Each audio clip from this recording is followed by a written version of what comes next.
Prontinho. Agora, oficialmente retomamos.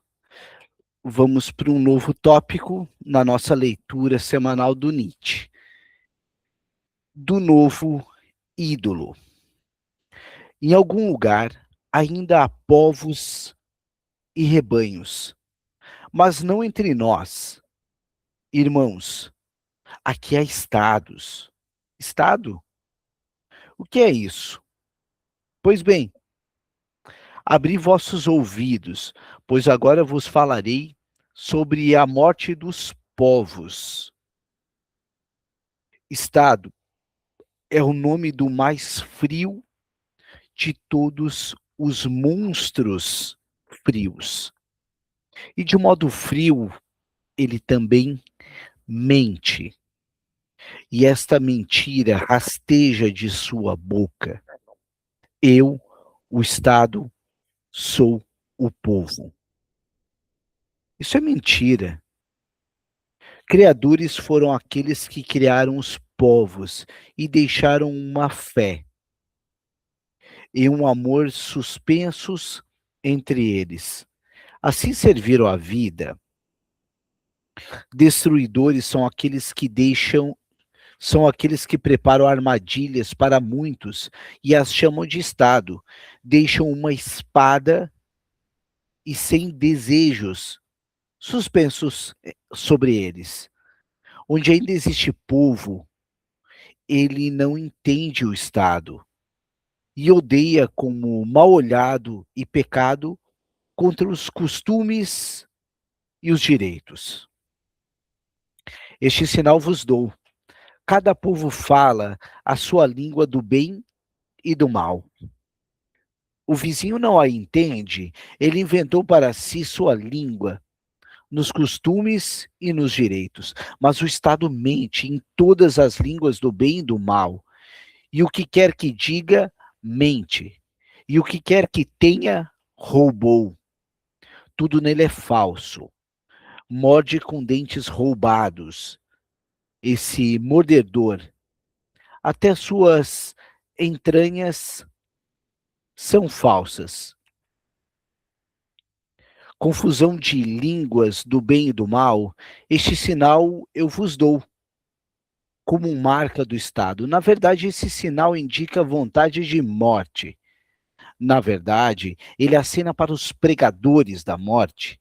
Nascem pessoas demais, para os supérfluos foi inventado o Estado. Vede como ele atrai para si os demasiados, como ele os devora, mastiga e rumina.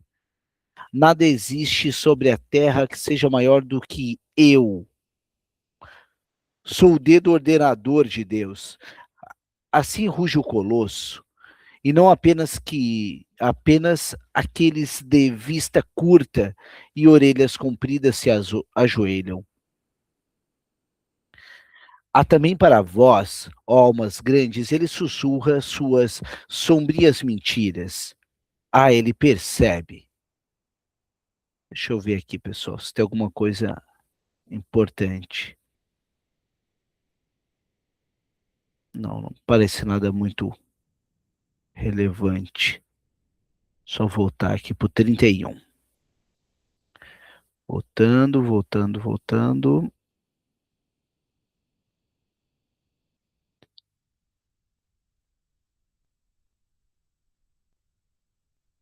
Pessoal, eu passei aqui, vocês estão vendo, eu passei bastante, olha só, 46. Volta aqui. A marcação dele não está correta. Aí ele percebe, os corações ricos que gostam de esbanjar a si mesmos. Sim, também a vós ele percebe, ó vencedores do velho Deus. Ficastes cansados na luta, e agora vosso cansaço serve ao novo ídolo. Heróis e homens honrados, ele quer ao seu redor. O novo ídolo gosta de aquecer-se no sol das boas consciências, o frio monstro. Pessoal, alguém quer comentar algo até aqui? Algum insight que vocês tiveram? Bom dia. Bom dia, Thiago. Peguei o bonde andando aqui, mas está falando de frio e de calor? Tiago, o que eu estou notando aqui, né, se tratando do trecho, o foco aqui está sobre o novo ídolo, e ele enfoca muito a questão do Estado, meu caro. Né? Ele diz que os povos têm vida, o Estado não tem. Ele traz umas referências ali que me remetem a, inclusive, aqueles...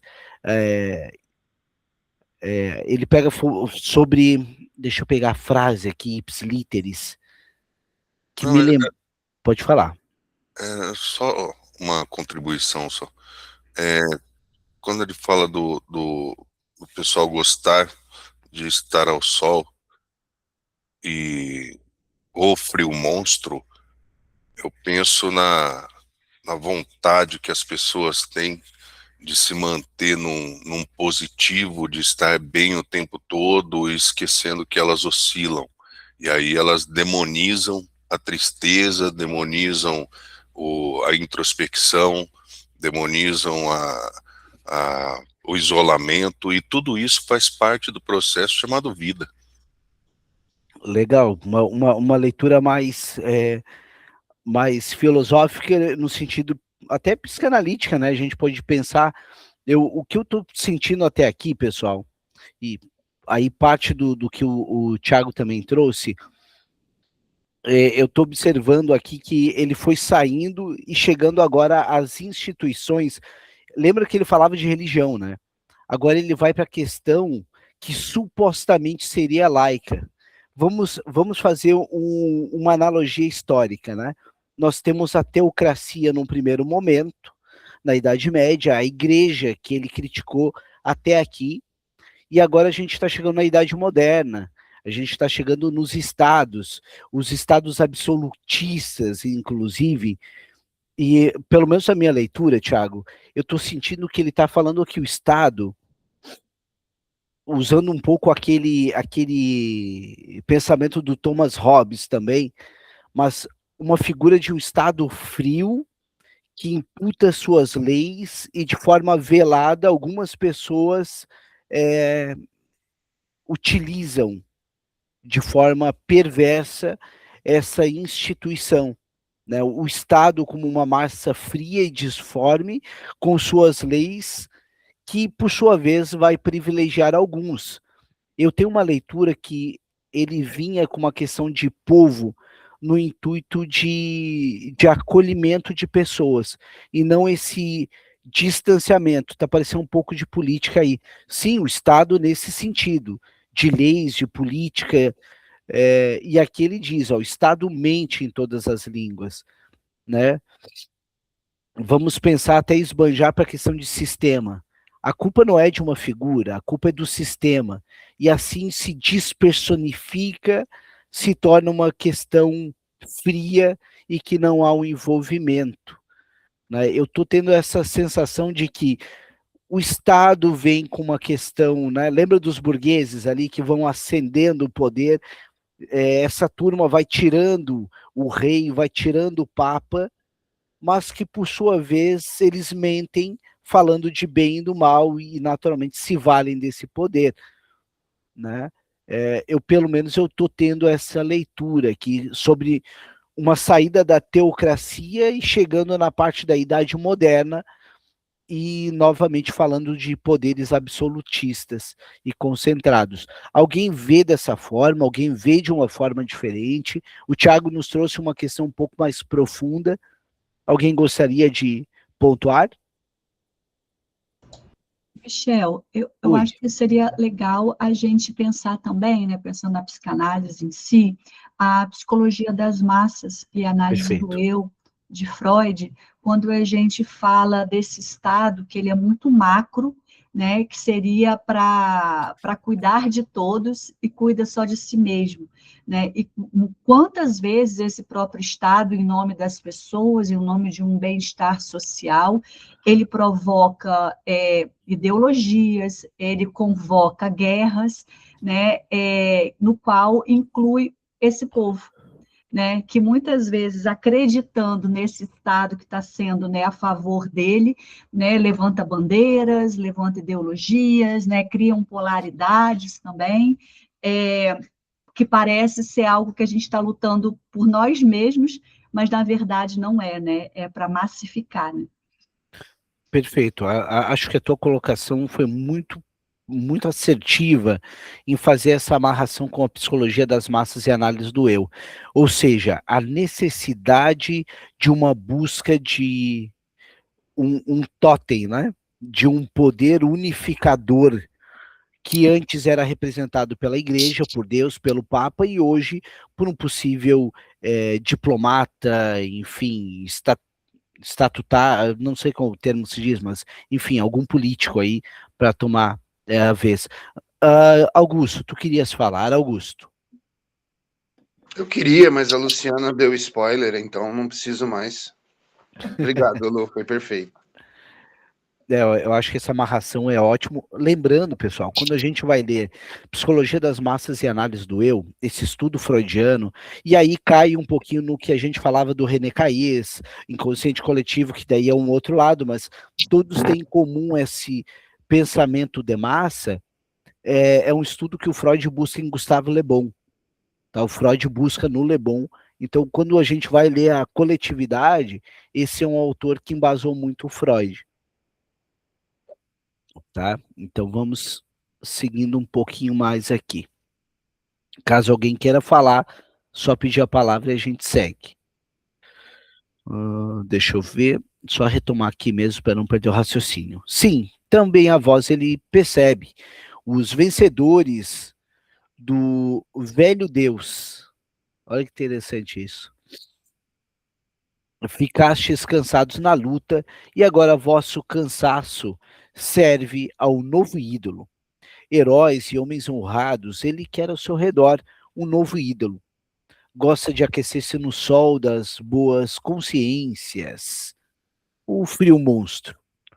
Tudo dará a vós, desde que adoreis um novo ídolo. Assim compra ele o brilho de vossa virtude e olhar, de vossos olhos altivos, ele quer usar-vos como isca para os demasiados. Sim, uma artimanha infernal foi aí inventada. Um cavalo da morte, a retinir nos adornos das divinas honrarias. Sim, uma morte para muitos foi aí inventada, que se gaba de ser vida. Na verdade, um grande serviço para todos os pregadores da morte. Estado chamo eu ao lugar onde todos bebem veneno, bons e ruins. Estado onde todos perdem a si mesmos, bons e ruins. Estado onde o lento suicídio de todos chama vida. Vede, esses supérfluos roubam para si as obras dos inventores e os tesouros dos sábios. Cultura chamam a seu roubo. Olha que interessante o que ele está fazendo. A tudo para eles torna-se doença e desventura.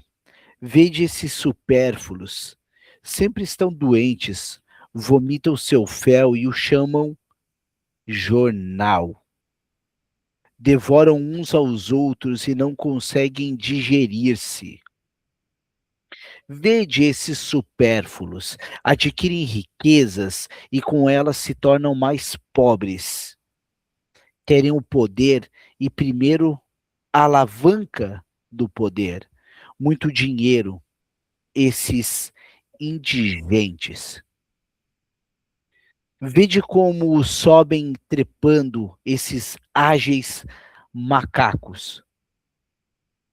Sobem trepando uns sobre os outros e assim se empurram para a lama e a profundeza.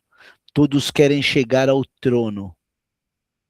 Essa é a sua loucura. Como se a felicidade estivesse no trono.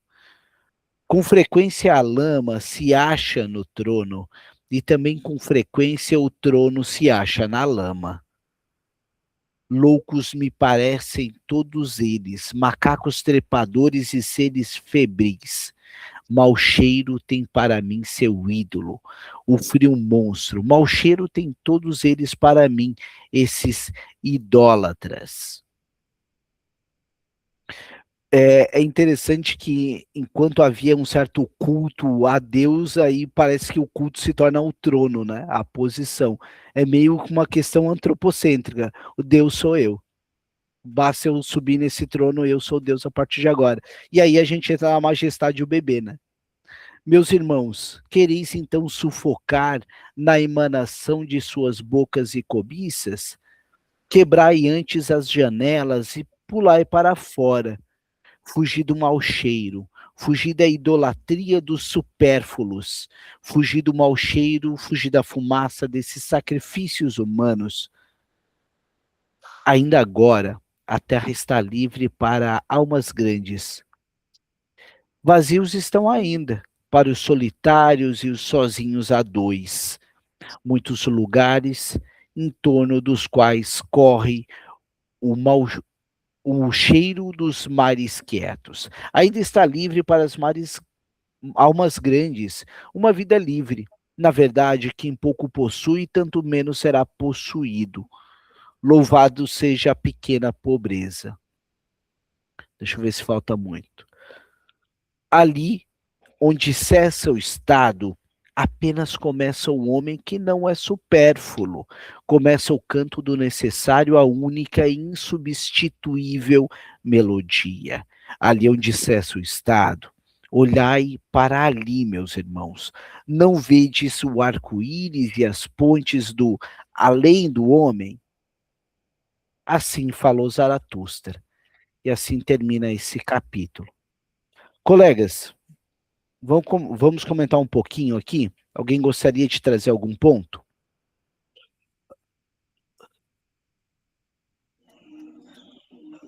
Alguém se aventura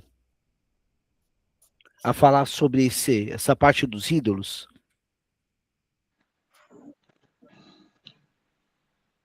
Alguém? Bom dia para vocês. Bom dia, Rita. Deixa eu falar aqui alguma coisa. Né? Por favor. Vejo assim, o que Nietzsche previa lá no século XIX, agora no século XX, e foi potencializado, né? A alienação. A praça pública, que era na praça mesmo, agora é o celular, que anda no bolso, né? Que está sempre presente na cabeceira da cama, que você não tem um momento de ociosidade, você está sempre ocupado. E aí que entra a psicanálise, né?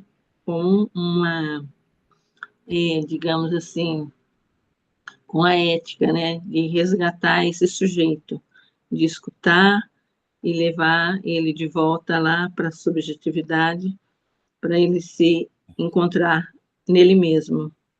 Não sei se vocês concordam.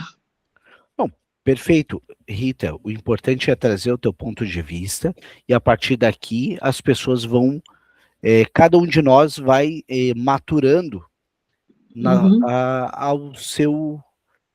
a sua visão de mundo, mas há muito do que tu trouxe, né? A gente está falando de grandes autores contemporâneos como Joel Birman, faz pontes absurdamente fantásticas que vêm nessa visão meio a la Schopenhauer, meio pessimista, né? Pessimista barra realista, essa é a verdade, né? Não adianta a gente se iludir. Eu até queria aproveitar aqui, pessoal, eu estou com alguns paralelos delineados para a gente conversar, olha só. Fazendo paralelo que a própria Luciana nos trouxe ali. Estado como monstro frio, é um dos conceitos. Né? A gente pode fazer um paralelo com a psicanálise como a psicologia das massas. Né? A gente pode ver dessa forma, como já foi apontado. Quando a gente fala sobre os supérfluos, observe que ele fala muito sobre a questão de supérfluo, né, que seriam esses sujeitos que se perdem no meio do rebanho. Né, o que a gente pode fazer um paralelo com a psicanálise? Perda de si no discurso do outro. A gente está falando de alienação. né? Falamos de supérfluos, estamos falando daquele que está no meio de todo mundo ali. E o que, que é a psicanálise? É a gente evitar a alienação. Um pequeno ponto antes de passar para o Tiago. Quando a gente fala de alienação na psicanálise, não é alienação de segregação, mas é alienação de fusionamento de pensamento. No sentido de eu paro de pensar por mim e vou de acordo com o coletivo, porque não sustento a culpa de falhar. Tiago, por favor, compartilha conosco o teu ponto aí. É o que a molecada chama de Matrix, né?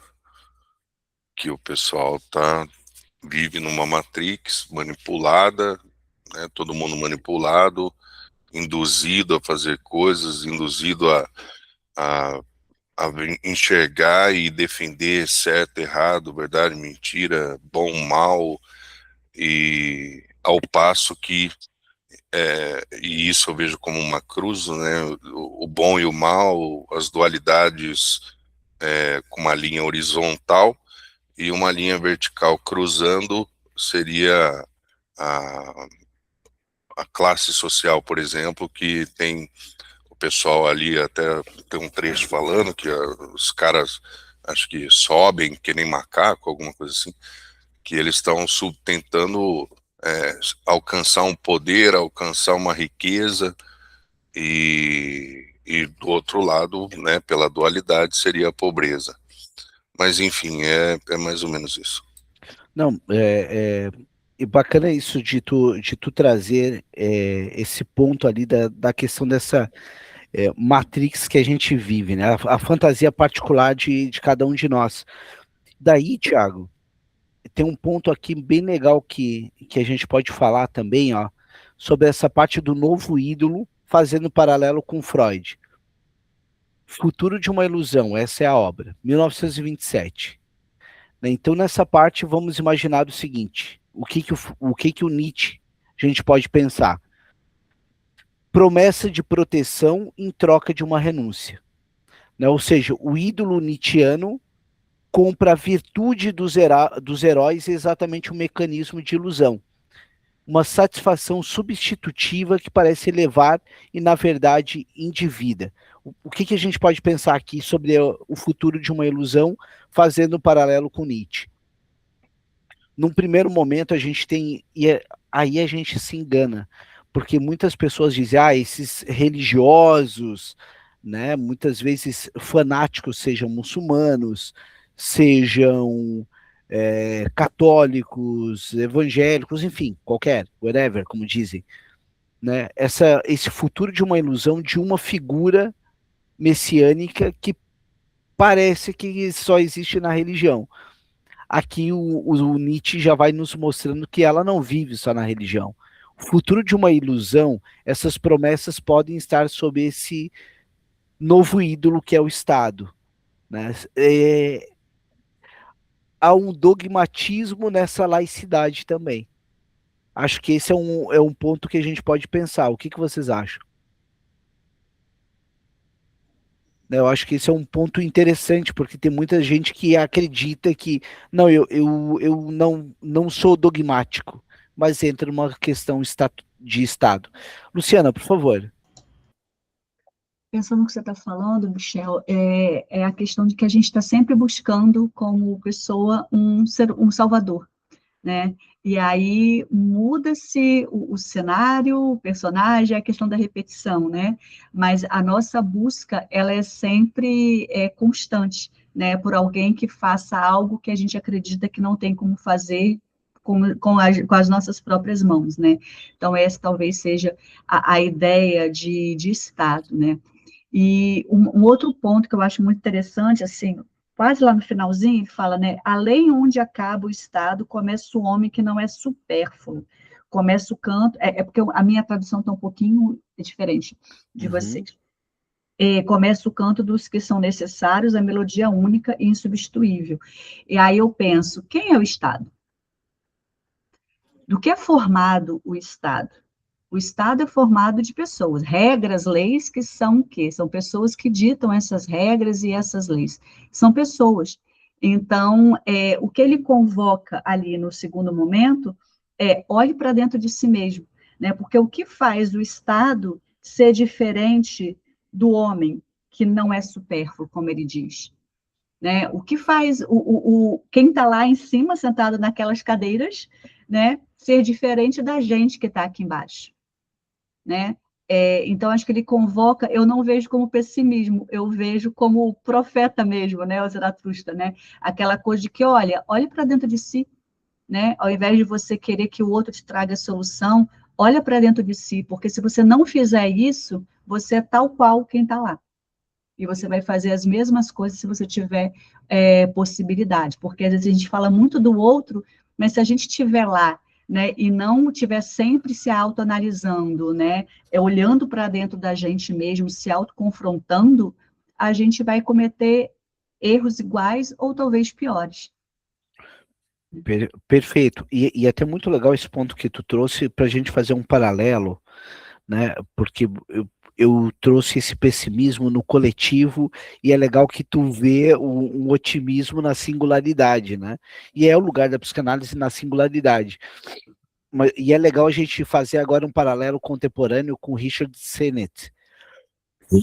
É o historiador da década de 70, acho que é 1974, que ele tem uma obra que é o declínio desse homem público, desse espaço público, desse coletivo público. E aí é onde que emerge o narcisismo atual. A década de 70, o homem começa a desacreditar na política, o Estado novamente começa a ser descredibilizado, porque depois a gente tem de novo o Estado ali, né? Vamos botar, por exemplo, o nazismo é uma questão muito de Estado. O Hitler se valeu do Estado. Ele usou a psicologia das massas e análise no eu no último estágio. Né? Depois a gente desacredita e, enfim, se a história realmente se cumprir ciclicamente, a gente deve ter esse movimento em algum momento de volta. Né? Mas é legal esse ponto que tu trouxe também para a gente pensar. Eu vou seguir mais um pouquinho, então, se algum colega não quiser mais fazer alguma consideração. Alguém quer falar mais? Alguém quer falar mais alguma coisa? Não? Então vamos ver agora sobre das moscas do mercado. Foge para a tua solidão, meu amigo. Vejo-te atordoado pelo barulho dos grandes homens e picado pelos ferrões dos pequenos. A floresta e o rochedo sabem calar-se dignamente contigo. Volta a semelhar-te à árvore que amas, e de amplos galhos, atenta e silenciosa, pende ela sobre o mar.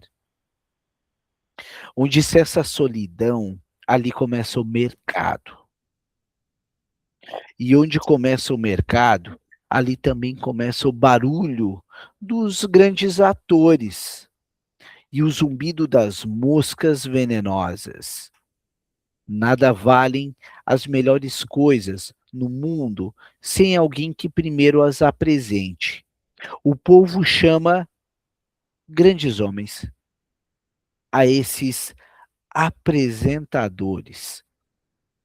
Olha que interessante o termo que ele usa, grandes apresentadores, né? Ele não está falando de alguém que venda, não, ele está falando de uma coisa de, olha aqui, né? E na verdade, na análise, se a gente parar para pensar, esse é o nosso lugar. Apresentar a verdade que ele nos trouxe, não apresentar a nossa, mas você está vendo essa verdade sua? É legal esse termo, eu não lembrava dele. O povo pouco compreende a grandeza, isto é, a criação, mas é sensível aos apresentadores e atores das grandes causas. O mundo gira ao redor dos inventores de novos valores. Gira de um modo invisível, mas ao redor dos atores giram o povo e a fama. É esse o caminho do mundo.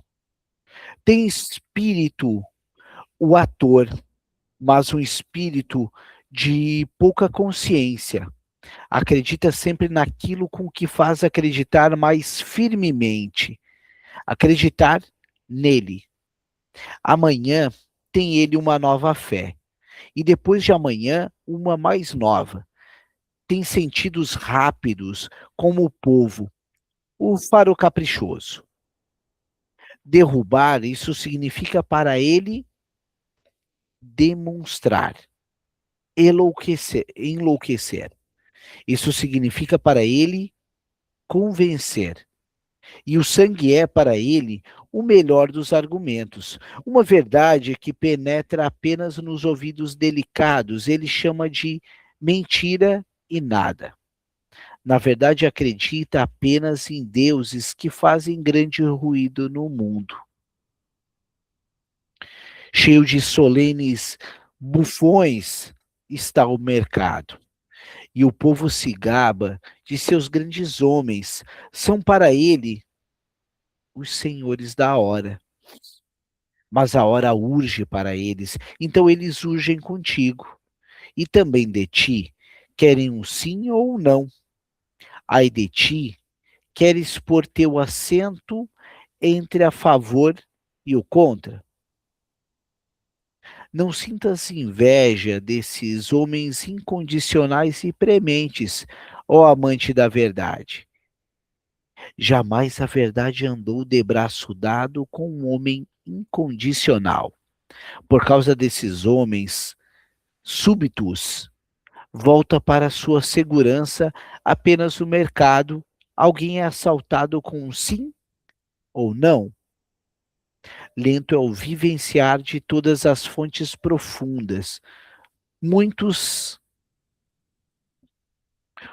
tem de esperar até saberem o que caiu em seu fundo.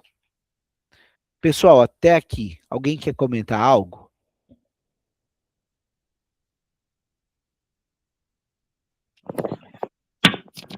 Mônica, queres comentar alguma coisa? Mônica, tu tá batendo em alguém? Foi o celular que caiu na cima da mesa. Ah, tá. Perfeito. Desculpa, Não, tá tudo bem. eu ainda Menos. tô calma hoje. Ah, tá. Então, tudo certo, então. Mais um pouco. Longe do mercado e da fama se passa tudo o que é grande. Longe do mercado e da fama habitaram desde sempre os inventores de novos valores. Foge, meu amigo, para a tua solidão. Vejo-te picado por moscas venenosas. Foge para onde o ar é rude e forte. Foge para a tua solidão. Aqui me lembra muito de Schopenhauer. Viveste demasiadamente próximo aos pequenos e miseráveis. Foge da tua invisível vingança em relação a ti. Eles não são outra coisa senão vingança. Não mais levantastes o braço contra eles, são inúmeros. O espantar moscas não é tua sina. São inúmeros esses pequenos e miseráveis, e mais de um orgulhoso edifício já percebeu graças a gotas de chuva e ervas daninhas. Não és uma pedra, mas já foste minado por muitas gotas. Ainda racharás e te despedaçarás com tantas gotas. Vejo-te fadigado por causa das moscas venenosas. Vejo-te arranhado e sangrando em 100 lugares. E teu orgulho não deseja sequer se irritar. Sangue desejam de ti, com toda a inocência. Sangue é o que anseiam suas almas exangues. Então picam, com toda a inocência. Mas tu, ó profundo, sofres profundamente também das pequenas feridas, e ainda antes que sarasses, o mesmo verme venenoso rastejava sobre tua mão. Demasiado orgulhoso me pareces para matar esses gulosos, mas cuida para que seja tua fatalidade suportar toda a venenosa injustiça. Eles também zumbem ao teu redor com seu louvor. Importunação é seu louvor. Eles querem a proximidade de tua pele e de teu sangue. Eles te adulam como a um deus ou um diabo. Choramingam diante de ti, como diante de um deus ou de um diabo. Que importa? São aduladores e choramingueiros. Nada mais. Também costumam fazer-se de amáveis contigo, mas essa sempre foi a esperteza dos covardes. Sim, os covardes são espertos. Eles pensam muito em ti, com sua alma estreita. Sempre és preocupante para eles. Tudo aquilo em que pensa, muito se torna preocupante. Eles te castigam por todas as tuas virtudes. Perdoam-te completamente apenas teus erros. Por seres manso e de espírito justo, dizem, eles não têm culpa de sua pequena existência, mas sua alma estreita pensa, culpada é toda a grande existência. Ainda que seja manso com eles, sente-se desprezados por ti e pagam teu benefício com ocultos malefícios. Pessoal, até aqui, alguém quer pontuar alguma coisa? Eu vou seguindo então mais um pouco aqui.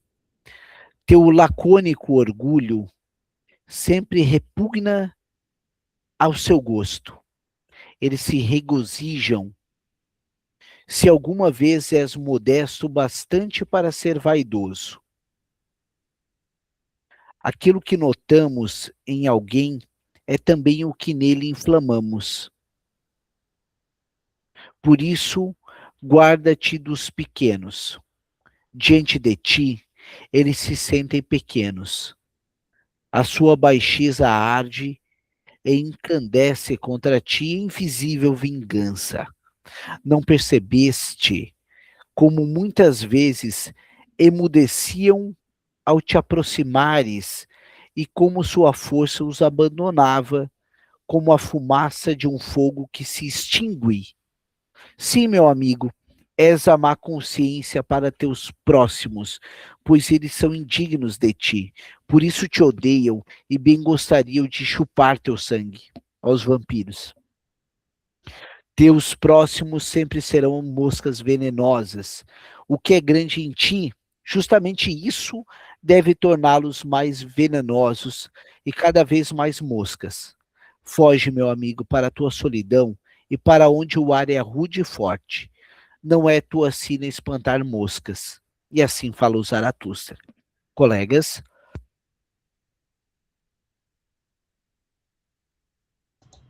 Aí pode acabar aí, né? Meio corte lacaniano, né, Michel? Não tem mais nada para falar. É bem pertinente isso que tu disseste, tá?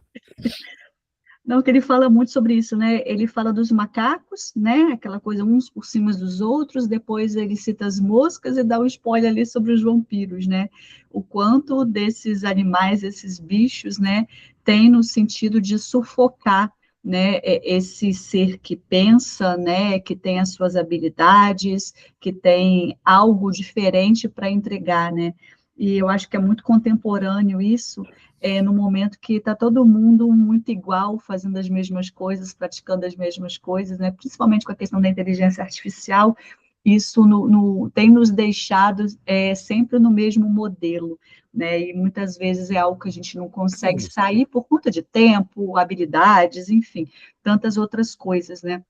Mas, assim, muito bacana quando ele fala, que ele vai narrando a importância da gente tá, de fato, separado, né, ser o diferente, né, e não estar ali naquela massa, pensar igual naquilo, embora isso tenha um preço, né, e a gente tem que descobrir se a gente está realmente disposto a pagar esse preço, né, que é ser ali mordido pelo vampiro, né, quererem realmente extirpar, né, o nosso modo de pensar, porque hoje em dia, e cada vez mais, né, quem tem a condição de pensar, né, a habilidade cognitiva, vamos colocar assim, vai ser perseguido, tem sido perseguido, porque você acaba não se encaixando num padrão, né, que está cada vez mais natural das pessoas encaixarem em padrões, em rótulos, em transtornos, em tantas coisas que a gente tem para chamar de Salvador, né, para ser o nosso Salvador. Então, o quanto isso é difícil,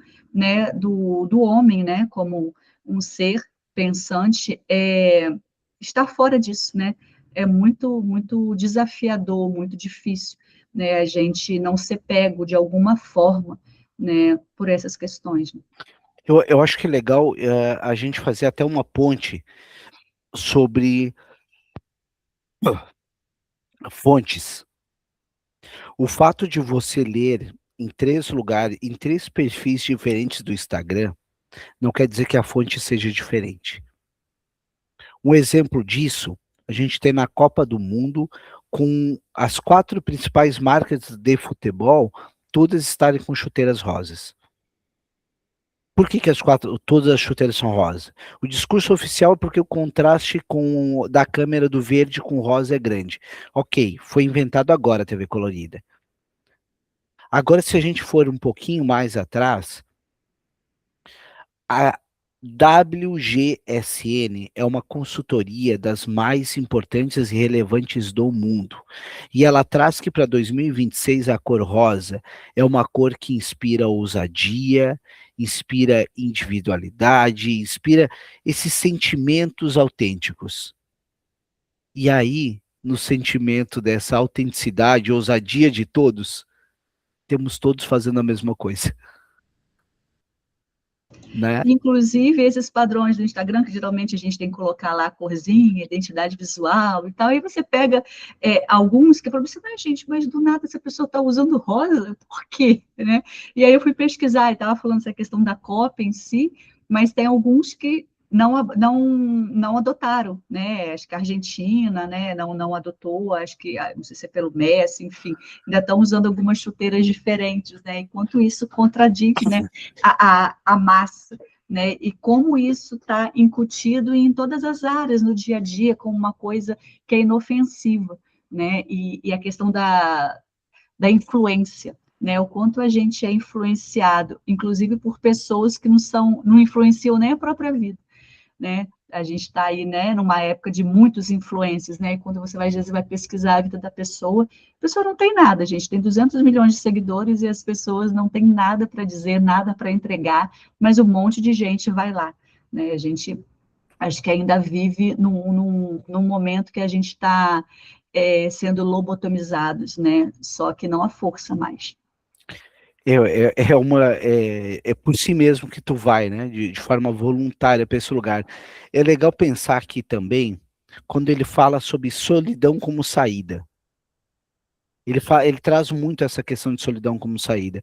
E aí a gente vai flertar com o Winnicott, que uma pessoa saudável é uma pessoa autêntica, é uma pessoa que tem capacidade de ficar só. Não é a capacidade de ficar só do ermitão, mas é a capacidade de pensar por si. Quando tu tá numa análise e a pessoa que está ali não conseguindo ficar só, seja por silêncio, ou seja te perguntando, o que você quer de mim? Perguntando para o analista, né? Aquele analisando que está o tempo todo te consultando, tá, mas espera aí, eu te pago e você me fala o que eu faço. Né, a gente vê esses videozinhos no Instagram, eu vi um vídeo nesses dias que falava isso. Eu te pago, você diz o que eu faço. Nada contra. Há pessoas que optam por esse padrão. A psicologia vai nesse lugar. Um lugar de adaptação social. A psicanálise vai no lugar de eu quero saber quem é você aqui. Por isso que um processo de análise, o Pedro Dessanti fala muito sobre isso, não sabendo o que tem certo e errado, eu vou fazer do meu jeito. E aí a pessoa sai de uma análise mais saidinho do que entrou. Porque ele começa a descobrir que ele tem uma opinião própria. E uma análise é isso, é fazer o que você pensa sobre esse assunto, sem juízo de valor. Né? Acho que esse é um ponto legal para nós pensarmos aqui juntos também. Deixa eu ver um outro ponto aqui que eu havia pontuado. a parte da vampirização ali, que a Luciana também nos trouxe, acho que é um ponto também bem interessante, e é legal a gente pensar nessa metáfora das moscas, né? Do coletivo ali junto, a falta de individualidade. Pelo menos eu não conheço ninguém que dê nome individual para moscas. Não conheço. Se vocês conhecerem, por favor, me apresente algum estudo sobre isso. Mas nota que há uma massificação de todo mundo igual. E aí cabe a nós esse processo de individuação, uma palavra do Jung a propósito. Marcelo, por favor. Bom dia a todos. Esse mercado poderia fazer um paralelo com a sociedade? Eu acredito que sim. Eu acredito que sim. E, na verdade, se a gente for parar para pensar, é que daí eu estou vendo também com a ótica de agora, né, Marcelo? Numa sociedade capitalista, tudo, absolutamente tudo, é para se vender. Isso daí a gente entra na própria psicanálise também. O cara vai atender e nunca fez uma análise pessoal. E daí, quando vem algumas instituições mais antigas e criticam alguns cursos livres, o pior é que eles têm razão. Eu não queria concordar, mas o pior é que eles têm razão. Porque a pessoa não consegue se ater às suas próprias mazelas e vai querer atender. Né? Então, eu vejo, eu acredito que essa a tua observação sobre a questão do mercado, para mim, vê aqueles mercados públicos. Né? E a gente pode pensar também em mercados, comerciantes, burgueses, centros de feiras. Eu tenho essa imagem na minha cabeça. Né? Luciana, por favor. Falando sobre isso que o Marcelo está colocando, sobre o mercado, que imagina o mercado assim, de São Paulo. Uma vez eu fui em São Paulo, eu fiquei assim, nossa, que mercado enorme, né? Tem de tudo, eles oferecem de tudo, né? A imaginar que esse mercado, né, que essa sociedade, o mundo que a gente vive, né, tem de tudo, né, gente? Tem de tudo, de todos os preços, de todos os jeitos, né? E a gente, às vezes, vai sendo arrastado pela degustação, né, que nos dão ali, né? E muitas vezes a gente já conhece aquele feirante, já conhece aquela barraquinha, a gente já vai ali porque sabe quem ele é, que ele tem um produto de qualidade. Estão fazendo uma analogia com isso, questão do mercado em si. O que o mercado te oferece, né? Ele tem de tudo. Né? Então, quanto a gente tem que estar cada vez mais preparado para fazer boas escolhas, se é isso, né? Aí é outra questão psicanalítica também, né? E uma outra questão é sobre as moscas, né? Essa coisa do enxotar mosca no mercado, né? E de que mosca se alimenta? E aí a gente combina Né? também em pensadores da escola de Frankfurt, né? Sobre essa cultura de massa, que é um monte de enlatado, um monte de coisa tudo igual. Tu não consegue diferenciar. E aquilo que tu disseste, acho de forma muito pertinente quando a gente entra na questão da própria inteligência artificial, uma massificação. Né? E entra bem nessa questão. Acho que terceira do plural do Engenheiros do Havaí foi uma música que me veio aqui à cabeça, né? Que daí ela é bem contemporânea, no caso, mas ela fala sobre eles querem te comprar, eles querem te vender. Aqui ele está levando provavelmente no mercado da época das moscas, dos feirantes. Eu estou tendo essa sensação, assim, de muito barulho, de muita gente gritando, e aqui ele está dizendo, não, esse não é o lugar para você, vai para o teu lugar. Fala, Marcelo, por favor.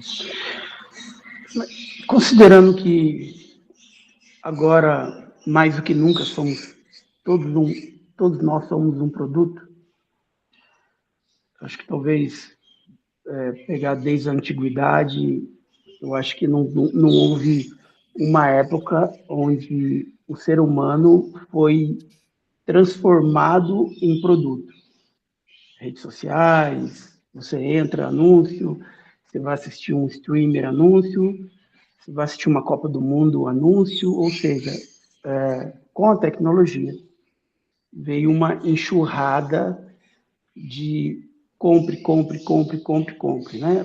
Claro que desde a época que as TVs se adentraram nas casas, já foram assim, mas eu vejo agora muito mais massivo e o ser humano virando-se um produto.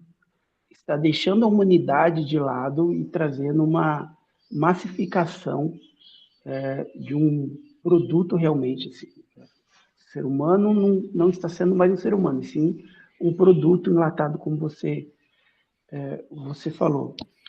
E eu vejo que essa massificação de uma linha de produção, imagina uma esteira de linha de produção e o ser humano passando por essa linha e tirando o cérebro e colocando ali outra coisa que não seja o cérebro. Essa massificação do eu, enfim. Eu acredito que daqui para frente, quanto mais vai se solidificar essa massificação e o ser humano vai tender a perder o cérebro ali, realmente. Nesse aspecto, né, Marcelo, pelo menos a forma como a gente na psicanálise vai defender é sempre a questão do não trabalhar no imaginário das certezas. O algoritmo trabalha no imaginário das certezas. Tu fazer o brain rot, o Thiago colocou ali assertivamente, né? Então, a gente pode pensar dessa forma, quanto mais a gente pegar e trabalhar no imaginário das certezas, mais a gente está se alienando dentro de uma ideia constituída. Por isso que a gente procura na questão da análise saber o que você deseja, o que você quer. No momento que o analista começa a dar sugestões, a gente está indo pela moral. Se a gente começa a dar sugestões, ei, leia tal livro. Provavelmente, da onde que tu viu esse livro? Talvez num top 10 da New York Times, da Veja, e aí, de certa forma, tu já está reverberando o eco de uma outra pessoa. O Luciano Potter estava contando num programa que tem aqui no Rio Grande do Sul, na época, o Pretinho Básico, ele disse que quando foi na Argentina, e ele tem o hábito de ir em sebos, e os argentinos, eles são muito afeitos à literatura. E ele chegou num lugar e falou, olha, eu queria que tu me indicasse um livro, né? Eu conheço o Luiz Carlos Borges. E o cara do sebo disse para ele, Luiz Carlos Borges não é argentino. Luiz Carlos Borges é do mundo. Se tu quer conhecer a cultura de um lugar, a gente tem o livro dos escritores locais. Aqui sim tu vai saber. Quando a gente tem uma Amazon e tu compra pela Amazon, cada compra que tu faz pela Amazon, tu fecha a porta de alguém aqui do lado. Não tem como competir. Assiste V de Vingança, que vocês vão ver essa questão do todo, monopólios, e a gente nem se dá conta. Né? Flávia, por favor. Bom dia, pessoal. Então, eu queria voltar um pouquinho lá no exemplo que você deu da chuteira, né? Eu não sei se eu estou fazendo a analogia certa. A empresa que patrocina seria o Estado, correto? E o Estado, que tem todo esse poder, conseguiu que todos usassem, todos, eu digo a maioria, a chuteira rosa. Só não usou quem tem um poder maior que o Estado, né? Que foi o Neymar e o Hendrick. Mas também só conseguiram usá-la porque a população questionou, não, né? Solicitou a presença deles. E aí entra uma questão, né, que entre o poder e a solicitação da população. Quer dizer, o povo ainda tem uma voz, né, Michel? Legal. E ele não usa isso. Legal. E eu estava assistindo a última aula gravada Queria fazer só uma observação. Não sei se todos conhecem, eu conheci, depois comecei a assistir, a Scarlett Martin. Ela sabe tudo sobre o Nietzsche, né? E quem estava fazendo o podcast dela era o Karnal, e ele perguntou se ela achava que o Nietzsche teria rede social, né? E ela falou que com certeza ele teria, e que com 30 anos, eu até anotei aqui que achei interessante, em 1874, ele iria criticar veementemente a miséria cultural, e depois, em 1886, com 42 anos, a religião cristã, com 44 anos, ele ia implodir a civilização ocidental, e hoje ele estaria combatendo o mercantilismo industrial, do nivelamento por baixo da educação, da arte, das redes sociais, e que ele hoje estaria levantando a bandeira da ecologia. Eu achei bem, bem interessante. Só queria fazer uma observação em relação ao Nietzsche, né? Não, e obrigado por trazer essa filósofa brasileira, né, a Scarlett Martin, e acho legal exatamente isso, pessoal. A proposta dos nossos encontros é a gente ter mais biografia, tá? Para a gente poder estudar. Aqui a ideia, e é bem pontuado também, acho isso que tu trouxesse do Neymar e ele conseguir se individualizar no meio de todos, né? Mas o Estado que eu penso daí, a gente já chega em... É muito legal que o Estado sou eu era a frase lá do Rei Sol. E na década de 2000, o Mark Zuckerberg falou a frase muito parecida. O Estado sou eu. Né? As redes sociais hoje têm esse peso. De Estado sou eu. Então, os grandes conglomerados, como uma HSGN, são grandes conglomerados equivalentes a estados. Né? Hoje, os nossos estados são questões privadas, né? Eu, pelo menos, vejo assim. Pessoal, fechamos por hoje. Obrigado pela companhia de todos. Vamos, no final do corredor ali, para a turma da supervisão e vamos trabalhar juntos. E bom fim de semana a todos. Segunda, estamos juntos de novo. Tchau.